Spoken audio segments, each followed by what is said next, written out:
श्रावस्ती में गेहूं की खड़ी फसल में अज्ञात वजहों से लगी भीषण आग। 20 से 25 बीघा किसानों की गेहूं की खड़ी फसल जलकर राख हो गई है। सूचना के घंटों बाद पहुंची दमकल विभाग की गाड़ियां। ग्रामीणों ने कड़ी मशक्कत के बाद आग पर काबू पाया।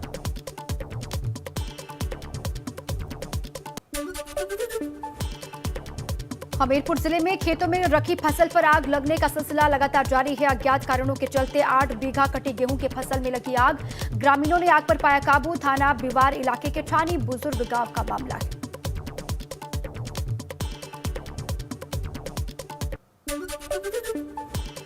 हरिद्वार में गंगा की तेज धारा में बह गए 2 सगे भाई। परिजनों का रो रो कर बुरा हाल हुआ। मौके पर पहुंची जल पुलिस तलाश में जुटी। कनखल के सतनाम साक्षी घाट की ये पूरी घटना है। कनखल के राजा गार्डन कॉलोनी के रहने वाले थे 16 साल के हर्ष और 13 साल के नैतिक।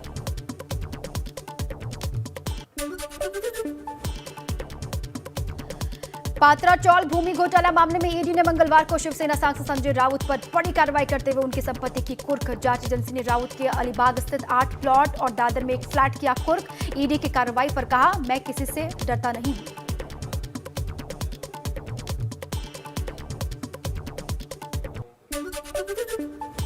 दिल्ली के अंबेडकर नगर इंटरनेशनल सेंटर में बीजेपी संसदीय दल की बैठक हुई। बीजेपी के कई सांसद केसरिया रंग की टोपी पहने नजर आए। पीएम मोदी ने ये टोपी गुजरात के अहमदाबाद में रोड शो के दौरान पहनी थी।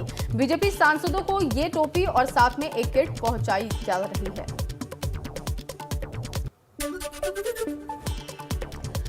सूचना और प्रसारण मंत्रालय ने फेक न्यूज और भारत विरोधी कंटेंट पोस्ट करने के लिए 18 भारतीय और 4 पाकिस्तानी यूट्यूब न्यूज चैनल्स को ब्लॉक कर दिया। मंत्रालय ने एक बयान में कहा कि इन यूट्यूब चैनल्स ने दर्शकों को गुमराह करने के लिए टीवी समाचार चैनल्स के लोगो और झूठे थंबनेल का इस्तेमाल किया।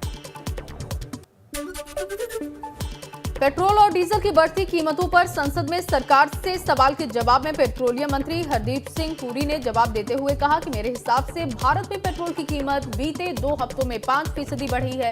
अमेरिका में 51%, कनाडा में 52%, जर्मनी में 55%, ब्रिटेन में 55%, फ्रांस में 50% और स्पेन में 58% बढ़ी।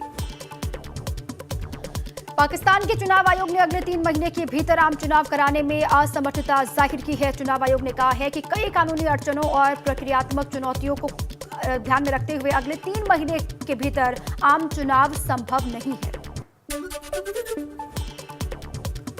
तारा सुतारिया इन दिनों मालदीव में क्वालिटी टाइम स्पेंड कर रही हैं। मालदीव वेकेशन से तारा लगातार अपनी सुपर सिजलिंग फोटोज शेयर कर रही हैं और फैंस का दिल जीत रही हैं।